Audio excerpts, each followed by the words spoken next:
안녕하세요. 오늘은 최근에 이제 건강검진을 받고 나면 이 결과지를 보고 나서 궁금한 게 많으실 텐데요. 오늘은 송도 센트럴 내과의 내과 전문의 정석호 원장님을 모시고 건강검진 결과지에 대한 궁금한 사항에 대해서 같이 이야기해 보도록 하겠습니다. 안녕하세요, 원장님.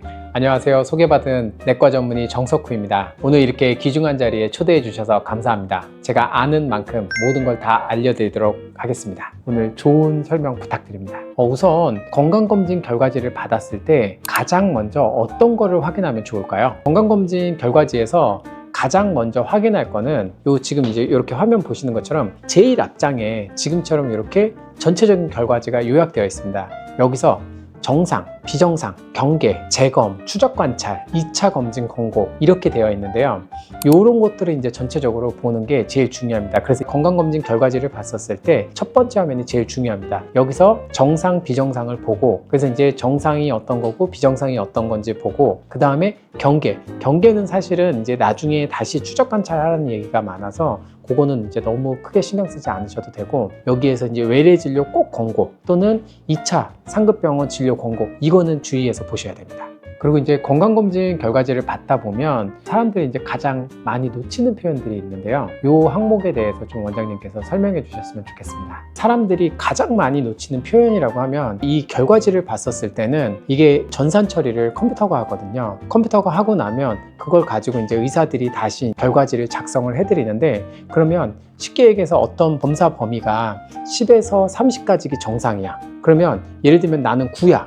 이거는 낮다고 표현이 돼요, 컴퓨터상에서는. 그러면 이상이라고 소견이 되고, 또는 10에서 30까지인데 31이야. 그럼 이거는 높다고 표현이 되는 거거든요. 그럼 얘네들은 사실은 9나 31은 정상에 가까운 비정상이에요, 둘 다. 그러니까 사실 이 경우에는 그렇게 중요하지 않을 수가 있어요. 그래서 사실은 정상, 비정상만으로 단순하게 보기에는 좀 어려운 경우도 있어요. 그거는 이제 검진을 했었을 때 결과지로 보는 한계치라고 생각할 수가 있는데, 그래서 이 검사 결과지를 보고 나서 단순하게 이 결과지를 보고서 끝내는 게 아니고, 저는 이 검사 결과지를 받으면 꼭 내가 검사했던 병원에 가서 내가 궁금한 사항에 대해서는 꼭 물어보셨으면 좋겠습니다. 그래야 이게 그냥 정상인지 비정상인지를 보는 것 뿐만이 아니라, 이게 정말로 내가 약물 치료가 필요한 건지, 아니면 이거는 그냥 지켜봐도 돼, 한 3개월, 6개월 있다가 다시 체크만 하면 돼, 이런 건지를 좀 확인했으면 좋겠습니다.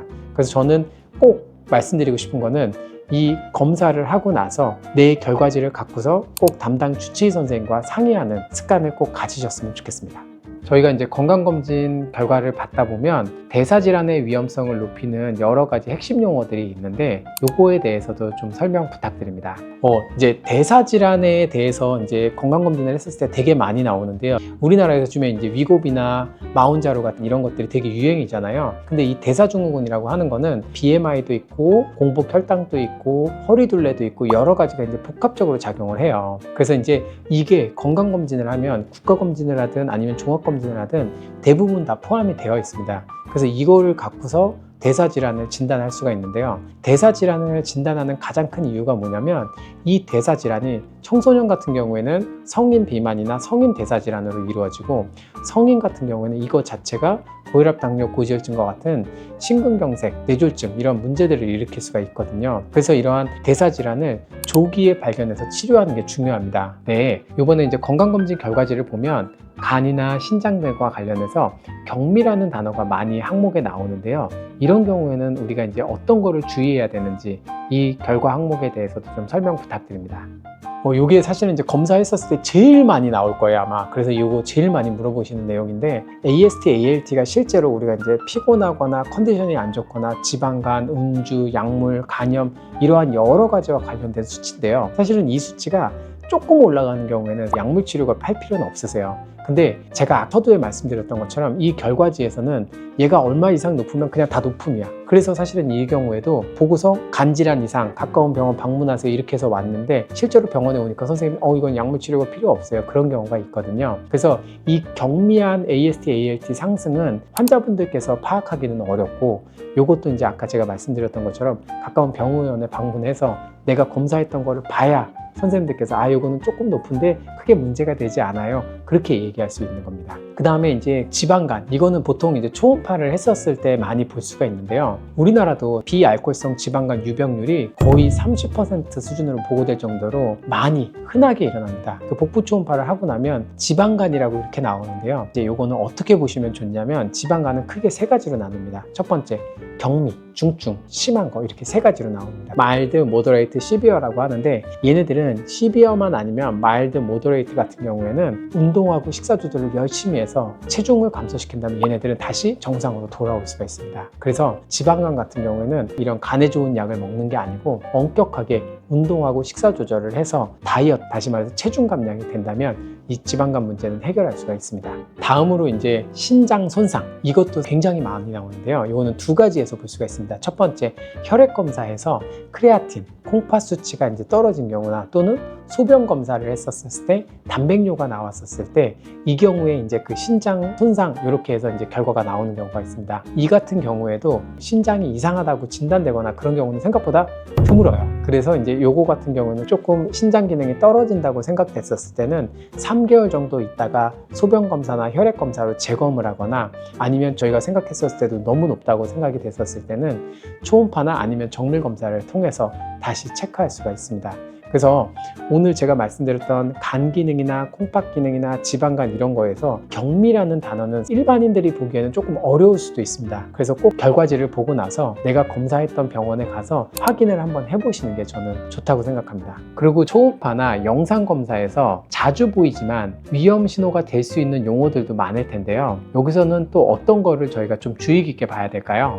이거는 제가 얘기하면 하루 종일 얘기할 수가 있을 것 같은데 일반적으로 많이 하는 검사에서 잠깐 말씀을 좀 드리자면 경동맥 검사라고 하는 거는 이제 우리 여기에 경동맥이 있어요. 요거는 이제 어떨 때 주로 많이 하냐면 뇌경색이나 심근경색을 예측할 수 있는 지표로서 그냥 이 경동맥이라고 하는 혈관이 좁아져 있으면 그런 위험성이 되게 높다고 하거든요. 그래서 이 경동맥 반응, 경동맥 협착 이런 소견이 있으면 이때는 가까운 병원에 방문해서 진료를 한번 보시는 게 좋습니다. 그리고 이제 다른 초음파들을 했었을 때 결절이라든가 낭, 음영, 비대 이런 것들이 이제 굉장히 많이 써 있어요. 어떤 검사에서는 낭이 있었을 때 뭐 얼마 있다 해라, 어떤 경우에는 얼마 있다 해라, 이런 것들은 검사마다 다 다릅니다. 주기가. 예를 들면 이제 간에 있는 낭종 아니면 심장에 있는 낭종 그리고 갑상선에 있는 낭종 이런 것들이 다 추적 관찰 기간이 다르거든요. 그래서 요거 같은 경우에는 잘 모르셨으면 결과지를 들고 가까운 병원에 방문하시는 것을 저는 무조건 추천드리고 일반적으로는 그 검사 결과를 보고서 거기에 이제 추적 권고 기간이 써 있습니다. 사실은 그 기간은 최소한의 기간이라고 생각하시면 좋으실 것 같습니다. 그래서 내가 만약에 지금 이 검사를 하고 나서 가까운 곳에 방문하기가 어렵다 그러면은 저는 이 기간 안에는 다시 체크하는 것을 권장드립니다. 네, 마지막으로 이제 결과지에서 많이 오해하는 표현들이 있는데요. 이 항목에 대해서 원장님께서 좀 설명해 주시면 좋겠습니다.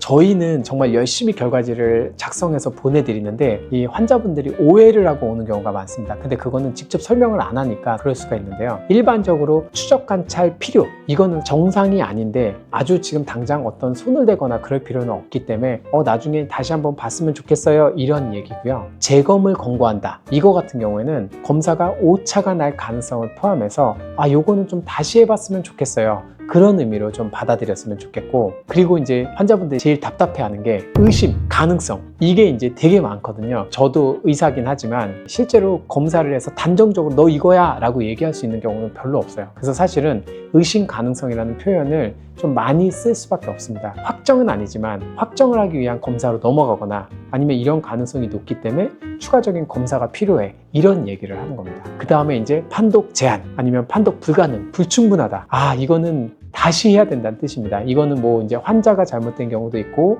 아니면 저희 장비가 문제가 되는 경우도 있고 그날 검사를 했는데 정말 아리까리해서 이거는 아예 판독을 불가능하게 결론을 내릴 수가 없는 경우도 있거든요. 이런 경우에는 어쩔 수 없이 다시 해야 돼요. 이거는 힘드시겠지만 어떤 게 문제가 되는지 모르겠지만 여러 가지 문제에 의해서 이 검사는 제대로 한 게 아니야, 이런 결론입니다. 원장님, 그럼 재검을 하는 경우에는 금식 같은 경우에도 다 다시 해야 되나요? 네, 정말 이제 환자들이 힘들어하는 게 대장 내시경 다시 하라고 할 때가 이제 제일 화가 나 있습니다. 저도 그래서 대장 내시경이 장정결이 불충분하다고 이렇게 돼 있었을 때는 그 환자분이 차트에 이렇게 뜨면 저도 긴장하고 있습니다. 어떻게 얘기를 해야 될지 너무 떨릴 때가 있는데요. 그래서 보통은 장정결이 불량하다고 하면 그날 장 청소하는 약을 더 드시라고 하고 그날 검사를 끝내는 경우가 많습니다. 하지만 이제 위내시경 같은 경우는 그래도 이제 금식만 하면 되니까 나중에 다시 하는 경우도 있고, 약을 잘못 먹어서 하는 경우도 있어요. 대장내시경이나 위내시경을 할 때 조직 검사를 하면 피가 날 수가 있거든요. 그래서 이제 피를 물키는 약을 복용하고 있는 환자분들이 계시는데, 그런 경우에는 이제 약을 먹고서 검사를 하게 되면 용종을 못 잘라요. 그럼 결국에는 이것도 검사가 불안정하게 끝난 거예요. 그러면 나중에 또 다시 해야 됩니다. 이런 경우는 어쩔 수가 없습니다. 그래서 건강검진을 하기 전에는 주의사항을 미리 충분히 읽어보시고 가능하시면 안내해드리는 대로 해주시는 게 제일 좋습니다. 그러면 이러한 경우는 거의 일어나지 않는다고 생각이 듭니다. 그러면 원장님께서 이 검진 결과지를 받았었을 때 원장님의 꿀팁 한번 설명해 주시면 좋겠습니다. 제가 이제 마지막으로 오늘 이제 결과지의 꿀팁에 대해서 말씀을 좀 드리겠는데요. 책자를 받았을 때 여러 가지를 보지 마시고 제일 첫 번째 장이 중요하다. 첫 번째 장, 두 번째, 세 번째 장이 가장 중요합니다. 그래서 여기서 이 내용들을 보고 내가 이해가 안 가는 게 있어. 그러면 그 결과지를 들고 내가 검사한 곳으로 가는 게 저의 꿀팁입니다. 이것만 하시면 됩니다. 오늘은 이제 송도 센트럴 내과에 내과 전문의 정석호 원장님을 모시고 건강검진 결과지를 어떻게 봐야 되고, 그리고 우리가 흔히 오해하는 것들, 결과지에서 꼭 주의 깊게 봐야 되는 항목에 대해서 좀 살펴보았습니다. 원장님 오늘 이렇게 귀한 말씀 너무 감사드립니다. 네, 오늘 이렇게 초대해 주셔서 너무 감사드리고요. 제일 중요한 거는 건강검진을 받는 게 1번이고요. 받아야 우리가 이 결과지를 받을 수가 있기 때문에 지금이라도 안 받으셨던 분들은 모두 건강검진을 받기를 바랍니다. 초대해 주셔서 감사합니다. 다음에 또 초대해 주십시오. 지금까지 내과 전문의 정석호 원장님을 모시고 건강검진 결과지에 대한 모든 것에 대해서 알아보았습니다. 오늘 시간이 유익하셨다면 구독과 댓글, 좋아요 부탁드립니다. 감사합니다.